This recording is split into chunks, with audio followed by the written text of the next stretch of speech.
Seorang biksu bersama muridnya tinggal di sebuah kuil di antara perbukitan yang masih asri. Mereka menjalani kehidupan dengan tenang. Biksu kecil sangatlah aktif dan juga periang. Ia kerap sekali pergi untuk mencari tanaman obat-obatan. Seperti watak bocah pada umumnya, biksu kecil memiliki rasa ingin tahu lebih yang dipadukan dengan keberaniannya.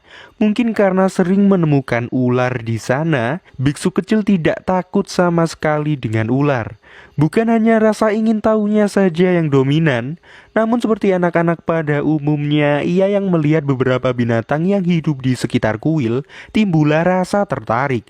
Ia kemudian bertingkah usil dengan mengikat sebuah batu ke seekor ikan, katak, dan juga ular.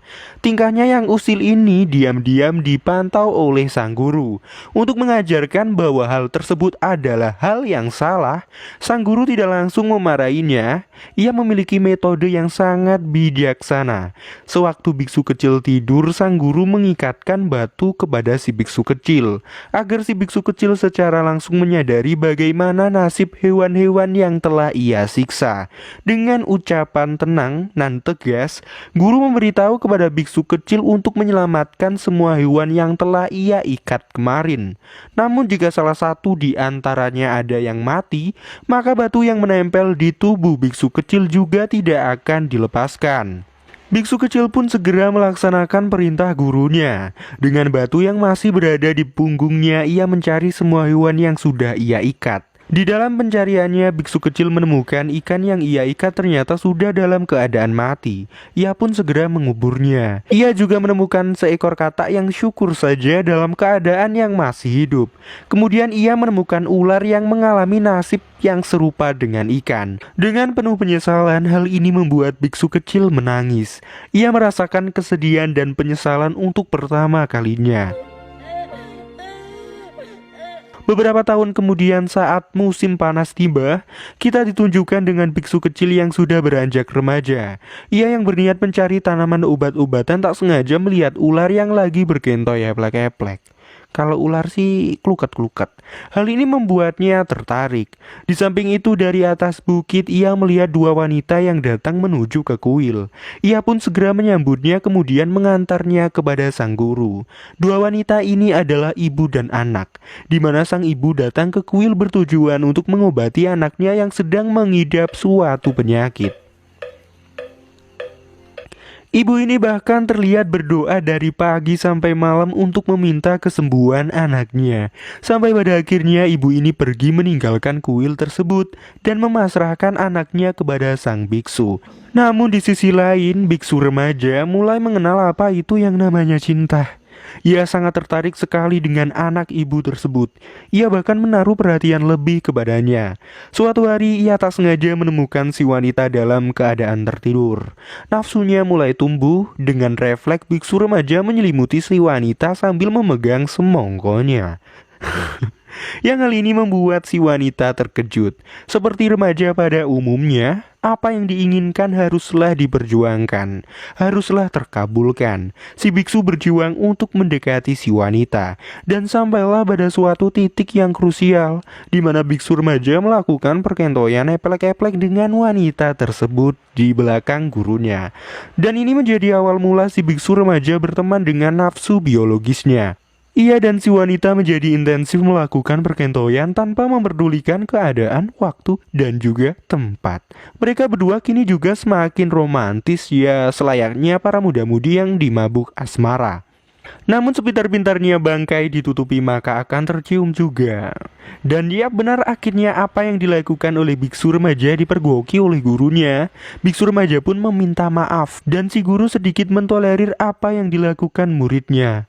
Karena menurutnya hal tersebut adalah hal yang alamiah dilakukan oleh manusia. Guru juga menjelaskan kepada muridnya bahwa nafsu menciptakan rasa ingin memiliki dan rasa ingin membunuh. Di sisi lain, seiring berjalannya hubungan yang biksu remaja dan si wanita jalani ternyata membuat si wanita sembuh atas penyakitnya. Maka dari itu sang guru menyuruh si wanita untuk segera kembali pulang.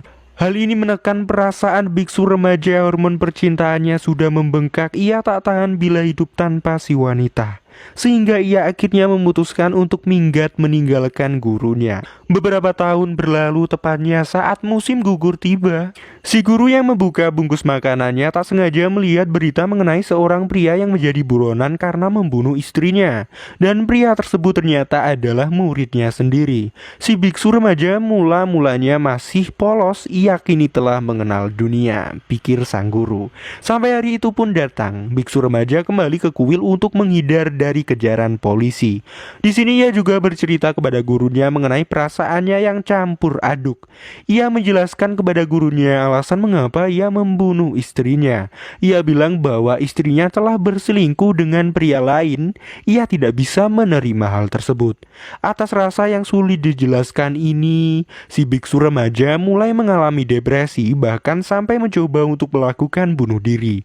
Hal ini pun segera dicegah oleh gurunya. Sang guru kemudian memberikan hukuman kepadanya. Bersamaan dengan hal tersebut, sang guru menulis sebuah sutra hati yang dipercaya oleh pengikut Buddha bahwa mantra tersebut dapat menenangkan kepedihan hati seseorang. Ia kemudian menyuruh sang murid untuk mengukirnya menggunakan pisau yang menjadi alat untuk membunuh istrinya. Namun polisi pada akhirnya menemukan lokasi persembunyiannya dan sampailah mereka di kuil. Polisi berniat untuk membekuknya, namun sang guru meminta pengertian para polisi agar muridnya menyelesaikan tugasnya untuk mengukir sutra hati yang diperkirakan selesai sampai besok hari. Para polisi pun menerima permintaan sang guru. Mereka bahkan menjadi simpati kepada biksu remaja. Sampai-sampai para polisi ini membantu untuk mengecat ukiran yang dibuat olehnya. Sehabis menghabiskan sedikit waktu untuk bermeditasi, ia kemudian menyerahkan diri dan bergegas pergi ke penjara. Sang guru untuk pertama kalinya ia terlihat bersedih atas ditinggal oleh muridnya pergi ke penjara. Dan ini akan menjadi perpisahan antara mereka berdua untuk yang terakhir kalinya. Karena selanjutnya, sang guru kemudian memutuskan untuk meninggalkan dunia dengan cara keagamaan yang ia percayai. Scene berlanjut ke beberapa tahun kemudian, tepatnya pada saat musim dingin tiba. Sang murid telah bebas dari penjara dan memutuskan kembali ke kuil. Ia dengan sedikit kesedihan harus menerima fakta bahwa gurunya telah meninggalkan dunia. Ia kemudian berinisiatif memulai ajaran yang telah diajarkan gurunya kepadanya. Ia membersihkan dan menyiapkan kuil tersebut sebagaimana mestinya. Ia bahkan juga mempelajari bela diri dari buku sepeninggalan gurunya. Namun suatu hari, seorang wanita dengan penutup kepala membawa seorang bayi ke kuil. Sang wanita tersebut kemudian berdoa. Dan ketika tengah malam tiba, si wanita dengan penutup kepala berniat pergi dan meninggalkan anaknya. Tapi ia malah terperosok ke dalam lubang es yang mengakibatkan ia meninggal dunia. Paginya terdengar suara tangisan bayi yang waktu itu merangkak mencari ibunya. Biksu pun terbangun dan segera menenangkan bayi tersebut. Dan ia melihat wanita kemarin sudah dalam keadaan kaku di dalam es, tepatnya di bawah es. Tanpa pikir panjang, ia pun memakamkan wanita tersebut dengan layak. Kemudian kita diperlihatkan si biksu yang mengikatkan batu di badannya dan memaksa diri membawa patung Buddha menuju ke titik tertinggi di daerah kuil tersebut. Mungkin ini adalah caranya untuk mengekspresikan penyesalannya di waktu kecil, karena ia telah mengikat beberapa hewan dengan batu yang menyebabkan hewan-hewan tersebut mati. Dan di ending film kita diperlihatkan si bayi tadi sudah tumbuh menjadi kanak-kanak. Sang biksu pun kini telah menjadi guru dari bayi tersebut. Kita juga diperlihatkan anak tersebut yang bertingkah usil dengan binatang-binatang di sekitar kuil, sama seperti apa yang telah biksu lakukan sewaktu kanak-kanak. Dan film pun selesai. Film ini adalah film yang bersifat universal. Agama Buddha hanyalah sebagai contoh guys, sebagai penerapannya. Film ini sebenarnya tidak memihak pada agama tertentu. Film ini adalah sebuah drama tentang manusia, watak-wataknya, tahapan yang dilewatinya, hubungannya dengan sesama manusia, serta dengan alam semesta. Jika dimaknai, nilai filosofi dari film ini sangatlah tinggi. Sesuai judulnya, film ini terbagi menjadi 5 segmen. Dari kelimanya masih dalam satu ikatan cerita. Di bagian pertama adalah Spring, diawali dengan seorang biksu tua yang tinggal dengan muridnya yang masih bocah. Keduanya banyak menghabiskan waktu dengan beribadah atau sekedar mencari tanaman untuk obat. Segmen terus bergulir sesuai dengan nama musim yang menjadi judulnya. Di tiap segmen itu si murid bertambah usianya.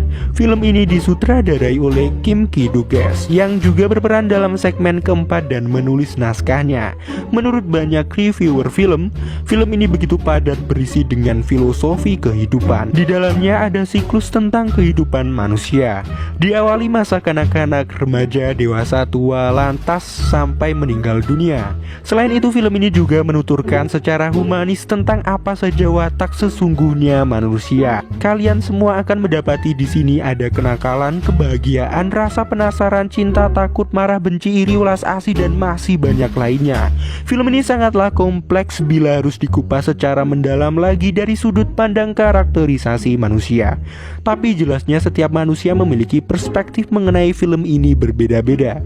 Dan oke, sampai di sini saja ya guys. Terima kasih telah menonton dan menontonlah untuk mendapat terima kasih. Bye.